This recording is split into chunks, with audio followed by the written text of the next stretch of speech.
रमणनाथ जी महाराज, मंचस्थ उपस्थित पाथेयगण रजत जयंती समिति के सभी माननीय कार्यकर्ता, आत्मीय बंधु, माता भगिनी,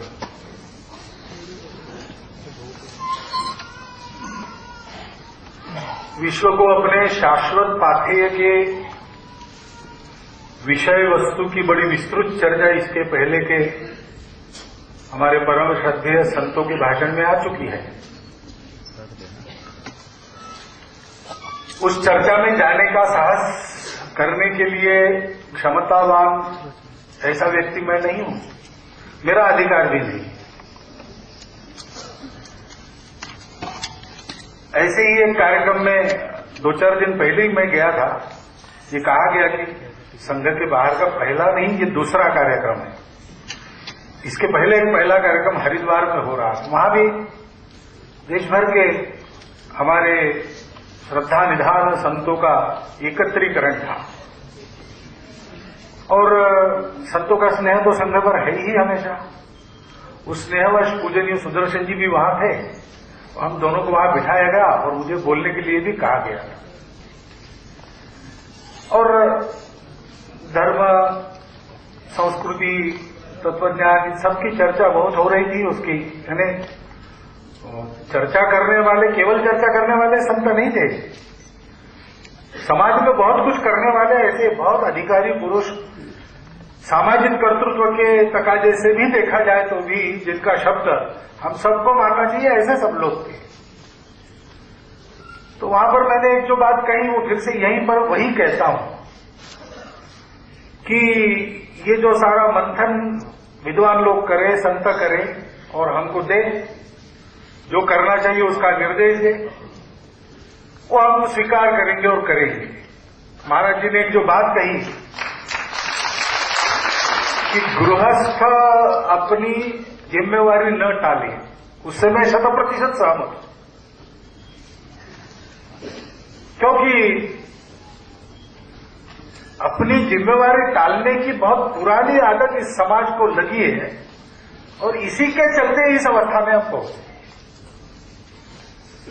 यानी हे भगवान आओ और हमारा उद्धार करो। और आप क्या करेंगे अपने उद्धार के लिए? हम कुछ नहीं करेंगे। हम भजन करेंगे, बड़ी देर हुई नंदलाला तेरे राह लगी ब्रजबाला। अरे भाई, भगवान ऐसे आते नहीं, और आते तो स्वयं काम नहीं करते, जिनका काम है उनसे करवाते हैं। भगवान लड़े नहीं हाथ में शस्त्र लेकर कौरवों से, भगवान ने लड़ाया पांडवों, जिनका काम था उनको लड़ाया। वो लड़ने के लिए तैयार थे, तब सारथी बनकर भगवान ने उनका मार्गदर्शन किया। ये भगवान की पद्धति है। डॉक्टर हेडगेवार तो कहते थे कि भगवान ने कहा है जरूर तुम बुलाओ, मैं आऊंगा, लेकिन बताया किस लिए आऊंगा? परित्राणाय साधुना विनाशाय च दुष्कृता। तुम अगर दुर्जन बने रहो तो भगवान आएंगे और पहले हिंदू समाज को मारेंगे, क्योंकि दुर्जन है हिंदू समाज।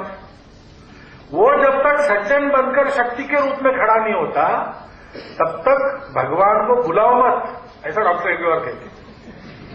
उनके आने के लिए पहले तैयार हो जाओ। हमारा काम है कि हमारे संत, महात्मा, ऋषि मुनि, तपस्वी, मेधावी, कर्तृत्ववान, ऐसे हमारे महापुरुष, सर्वस्व त्यागी नेता लोग हुआ करते थे कभी कभी, आज भी कुछ कुछ है।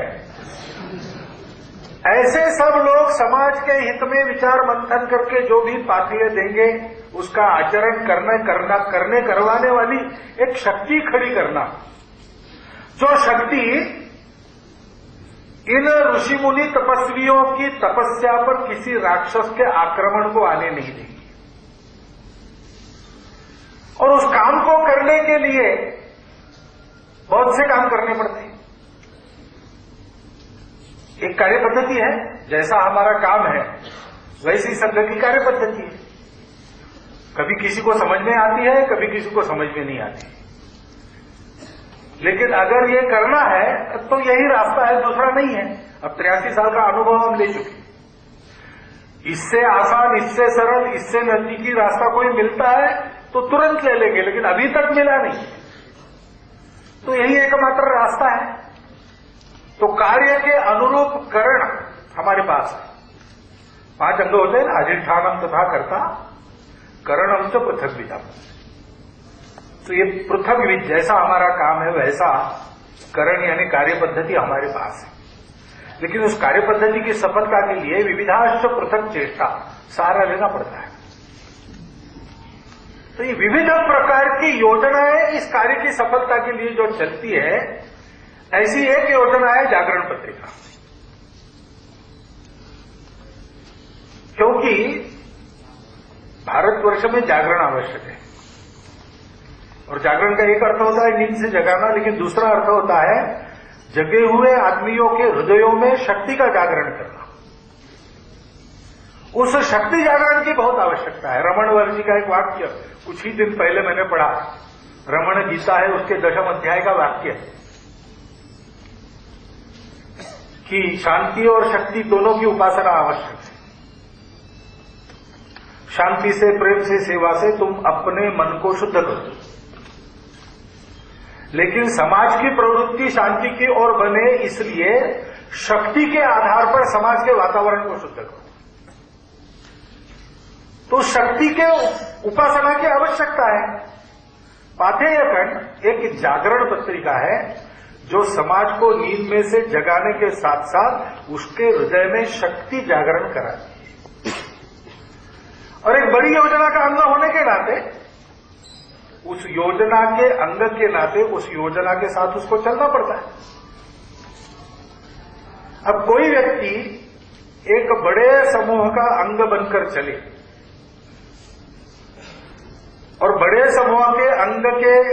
समूह के संचालन के साथ अपने संचालन का समायोजन करते करते अच्छा चले, गतियुक्त चले, सबको आकर्षित कर ले और लंबा फासला तय कर ले, तो उस व्यक्ति की प्रशंसा जितनी की जाए उतनी थोड़ी है।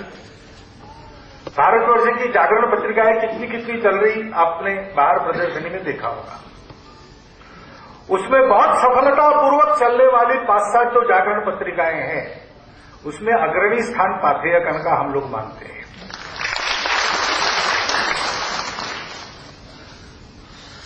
और किसी भी कार्य में सफलता, यशस्विता, लोकप्रियता तब मिलती है जब जिस काम को करने के लिए चले हैं उसी काम को करते हैं। पाथेयखंड उसी काम को कर रहा है। आज समाज में इस शक्ति को हृदय में संस्फुरित करने वाला कोई साहित्य मिलता नहीं। निरंतर उसका अभाव बढ़ रहा है। बच्चों को पता नहीं रहता अपनी विरासत का, अपने पूर्वजों के पराक्रम का। अपने प्रदेश के महापुरुषों को अपने प्रदेश के बच्चों से पूछा जाए, वो बता नहीं सकते। महाभारत रामायण को तो छोड़ ही दीजिए, लेकिन तुलनात्मक दृष्टि से अर्वाचीन इतिहास के अपने महापुरुष, उनकी कितनी जानकारी आज के बच्चों को है? नहीं है। जो उनको विद्यालय में पढ़ाया जा रहा है वो क्या है? ये पढ़ाया जा रहा है कि भाई तुम्हारा देश तो क्या, उसने तो इतिहास में कोई रण गौरव, कोई धन गौरव प्राप्त किया ही नहीं। अगर हमारे यहां वेदकाल की और उस समय की जीवन की चर्चा होती इतिहास की, तो इसका समर्थन करने के लिए इतिहास के पाठ्य पुस्तकों में उसकी चर्चा होती है कि आज के समाज में जिन कुरीतियों का विरोध हम लोग कर रहे हैं, अरे वो कुरीतियां तो उस समय थी और bड़ी मान्य थी। यानी गोहत्या तो वेदों ने ही बताई है। इसको बताने के लिए इतिहास में वेदकाल का निर्देश करते हैं। मनुष्य के मन को बनाने वाले 3 स्रोत थे। एक उसका अपना घर का, घर के संस्कार। दूसरा विद्यालय थे, पाठ्यक्रम थे, पढ़ाई थी।